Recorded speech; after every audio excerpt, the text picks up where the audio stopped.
Derry, it's the end of April 2024, and this is a story of perseverance. In front of me is an iMac, my iMac. It's the 21.5-inch iMac, dated mid-2010, making this about a 14-year-old system. Now the story is that Apple are quite regiment in many aspects and have dropped support of this computer many years ago.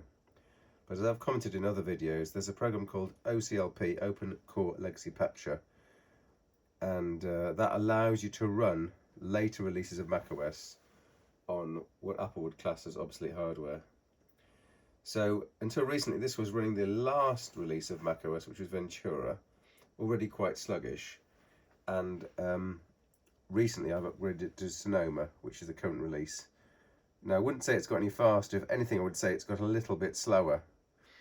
Now the system doesn't have metal graphics, and I wouldn't say it's a fast system by any stroke of the imagination, but it does have an SSD installed by me and 16 gigabytes of memory. So it's kind of maxed out, but you can imagine that a 14-year or thereabouts old system isn't going to be too much of a performer, or so I thought. Well, on another Apple system that I've recently acquired, in fact bought, I did notice that other operating systems seem to perform better, and so I had this idea in my mind. I wonder if Apple's iMac would do better not running macOS, and therefore began a long journey.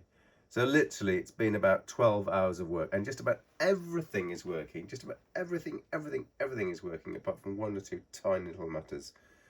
So I'm going to show you what's been achieved in 12 hours. So just to set the record straight, this is an iMac from mid-2010. It's got Intel Core i3. It's got ATI Radeon HD 4670 256 megabytes. And it's got 16 megabytes of RAM.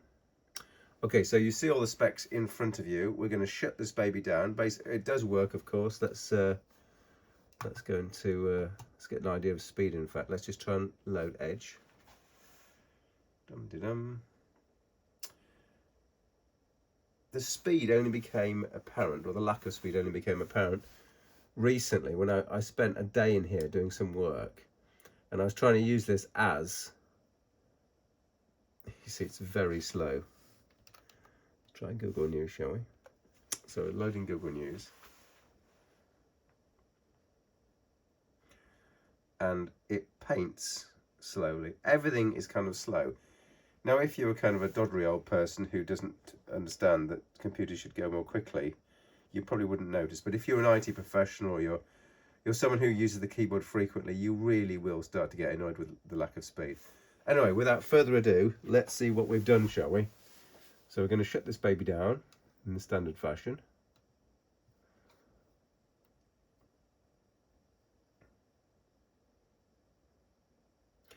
By the way, the whole of this exercise has been performed. Oh, can you see that? The temperature is currently 60. That's actually high.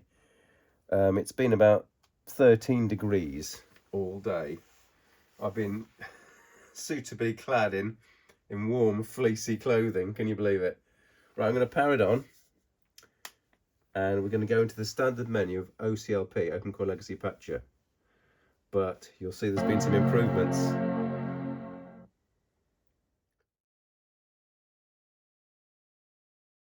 Right, you can see the improvements. So OCLP would normally present this as the booting to Mac. But what have we got here? We seem to have two other operating systems. Should we try this mysterious one called EFI?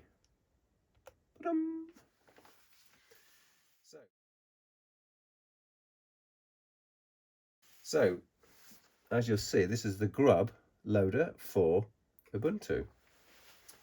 So, on this system, you can just take a straight Ubuntu download, make it into a bootable USB. This does have a DVD drive, but I didn't use it. And, drum roll,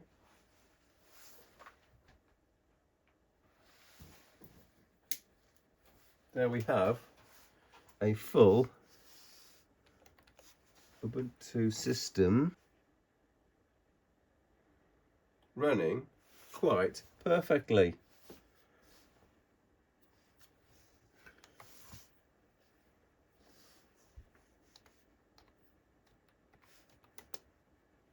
Sorry, I can't see what I'm typing on. Go slowly. We are kernel level 6.8.0-31. Can you believe it? Wow. Anyway, so Ubuntu installed relatively easily. No problems whatsoever. The key thing is to use the disk util command under macOS to shrink the APFS partition. Now this system has a huge 1TB SSD, and I say huge because on my actual working Apple system that I paid far too much money for, that only came with a 512GB drive because that's all I could afford. But on this 10+-year-old system, I was able to slot in a 1TB drive for something like £60. It's a quality 1TB SATA drive. Okay, it's not quite as fast as a NVMe M2 drive, but it's still, you know, still up there with hundreds of megabytes per second, zero latency seek type drive. So it's not a slouch, and that cost, like I say, £60. So yeah, the performance, thanks to the SSD in this system, is not too bad. Let's shut this baby down. Or should we restart? So as far as I can tell, everything works on this system, but that was not exactly the case on the next operating system I'm going to show you.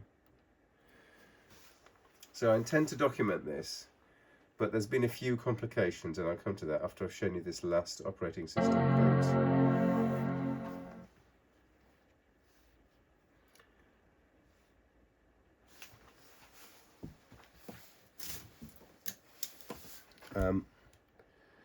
Let's go into, guess what? Microsoft Windows.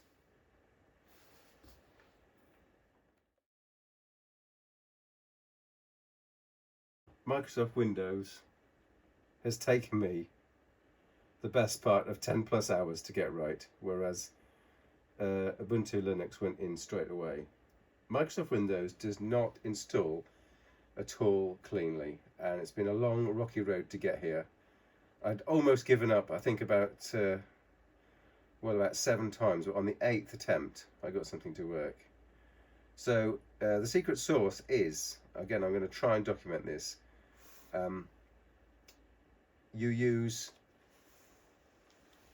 tried to use the Boot Camp utility, which is an Apple program, and the Boot Camp utility would normally ask you for an ISO file.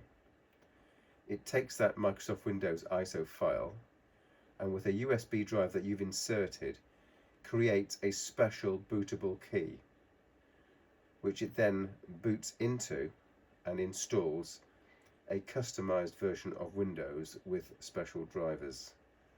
Now, I had multiple issues. Now, on the interweb, you'll see lots of people saying they can get around these problems, etc., etc., but they're using older versions of macOS. And when we look at the boot camp that they're trying to fix, it doesn't look the same, it doesn't operate the same as this boot camp. Apple only supports Windows 10. In front of you, you see Windows 11. But obviously, I was starting from a Windows 10 ISO, of which there are many. Windows 10 is a very old product. I think I had an ISO file from 2016, making it 8 years old. And Boot Camp from Apple dates from that date. So obviously I tried, I think, 6 different ISO files, and none of them, 6 different Windows 10 ISO files, and none of them worked properly with Apple Boot Camp. So the genius thought I had at the end of the day was to manually shrink the APFS file system with the disk util Apple command. So I shrunk it by 200 gigabytes, and then I was able to manually install the Windows 10 program from the USB key that I created. Now, the USB that created key from the Apple Boot Camp utility would always end with an error, but I managed to use that key, which did contain a directory called drivers and a subdirectory called Apple. And in that set of subdirectories are a number of exe files. There's one for 32-bit, one for 64-bit. Be careful to get the right one. But that doesn't help you install it, because those are drivers that are installed after you have installed the product. So to rehearse it, to repeat again, for Windows, we start off with a Windows 10 ISO. Eventually, the one that I used that worked was the current one, the one that's literally that you get from Microsoft today at the time of filming, which is April 2024. So not an earlier version of Windows ISO, but a bang up to date 64-bit Windows ISO. Take that, use Boot Camp to try and create the USB key, which fails. Shrink the disk by 200 gigabytes, boot from the USB key using Open Core Legacy Patcher start menu. That then loads from the USB key. Install Microsoft Windows 10, which at some point fails. And then go back into the USB key and go into the maintenance mode or repair your system. And we are going to look for the fix boot issue problem. So it's something like fix why Windows won't start. And by repeated use of that option, so it didn't work the first time, but it did work the second time, I think, from Windows 10. I got Windows 10 loaded. I couldn't believe it. And then once Windows 10 is loaded, you go into that drivers directory, which is on your modified USB key, your driver's Apple directory. You install all the relevant 64-bit exe files, and that magically populates the drivers needed to run Windows 10. So at this point I've got a Windows 10 system, but not a Windows 11 system. Then I made a Windows 11 USB key, standard Windows 11 USB key, so not one from Boot Camp, because Boot Camp will not make one. In fact, I made it on a Windows system with Rufus, and Rufus gives the ability to tailor the USB key, which I did. So I asked it to keep a user M and use the same language settings, and that's a customization feature you have with the Rufus utility, which takes the ISO file and writes it to a USB key under Windows. So with that Windows 11 ISO, you boot Windows 10 like you're booting Windows now, but Windows 10, and then you pop that USB key in and you run the setup program from inside. Excuse me. Excuse me, I'm sick. From inside Windows 10, and that performs the Windows 10 to Windows 11 upgrade, and the result is what you see. So the takeaway is that under Windows 11 and Windows 10, everything is working apart from the output sound. It claims that everything's working under Device Manager, so let's just have a look at that. Let's look at Device Manager. And absolutely everything is working, it claims, including the audio. But it's not a big thing, because I can use the Bluetooth. Bluetooth is working, the discs are working, everything is working apart from the audio. And the big takeaway is that the biggest takeaway is that this system is nippy. It is considerably faster than under macOS, and now I actually have a working system. So to repeat, the learning points are: this is a 2010 iMac, a lot of work later.